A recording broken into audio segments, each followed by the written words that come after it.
এই এত দুর্নীতি, অনিয়ম এবং হাজার হাজার কোটি টাকা পাচার হয়ে যাওয়ার পরেও যে বাংলাদেশ টিকে আছে, আমরা যে এখনো ব্যাংক্রাফট হই নাই, তার অন্যতম একটা অবদান হচ্ছে বাংলাদেশের শ্রমিকরা। বাংলাদেশের লাখ লাখ শ্রমিক, আপনারা যারা এত ঝুঁকি নিয়ে এত পরিশ্রম করে আসলে দেশটাকে ধরে রেখেছেন, সেজন্য আপনাদেরকে আবারও ধন্যবাদ জানাই।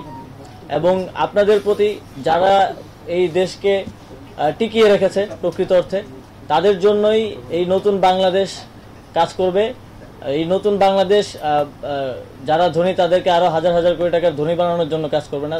যারা মূলত দেশকে রক্ষা করছে, দেশকে বাঁচিয়ে রাখছে, দেশের অর্থনীতিতে অবদান রাখছে, তাদের জন্য আমরা কাজ করব। এই কাজ করার জন্য আমরা বদ্ধপরিকর এবং সামনের দিনগুলোতে আপনারা যারা আছেন আপনারাও এই সরকারকে সহযোগিতা করবেন সেই কাজ করার ক্ষেত্রে, এই প্রত্যাশা আপনাদের থেকে রাখছি। জুলাই আগস্টে ছাত্র নাগরিক অভ্যুত্থানে যে অসংখ্য শ্রমিক নিহত হয়েছে তাদের জন্য গভীর শ্রদ্ধা ও দোয়া রইল। শুধু সভ্যতা নির্মাণই নয়, বাংলাদেশে বিভিন্ন গণতান্ত্রিক লড়াই এবং বিশেষ করে এই অভ্যুত্থানে শ্রমিকরা জীবন দিয়ে প্রাণপণ লড়াই করেছে। 2023 সালে মজুরি বৃদ্ধির আন্দোলনে 4 জন শ্রমিক নিহত হয়েছে। এরকম গত 15 বছরে শ্রমিকদের নানা অধিকার আন্দোলনে ফ্যাসিবাদী সরকার হামলা মামলা করে অনেককে নিহত করেছে। এই 21 শতকে এসেও বাংলাদেশের শ্রমিকদের চাকরি নিরাপত্তা, কর্মপরিবেশ, স্বাস্থ্য ঝুঁকি, এমনকি জীবন নিয়েও শঙ্কা রয়েছে। ওসি ফাউন্ডেশনের মতে শুধুমাত্র 2023 সালেই কর্মক্ষেত্রে 1432 জন শ্রমিকের মৃত্যু হয়েছে, যা কোনোভাবেই কাম্য নয়।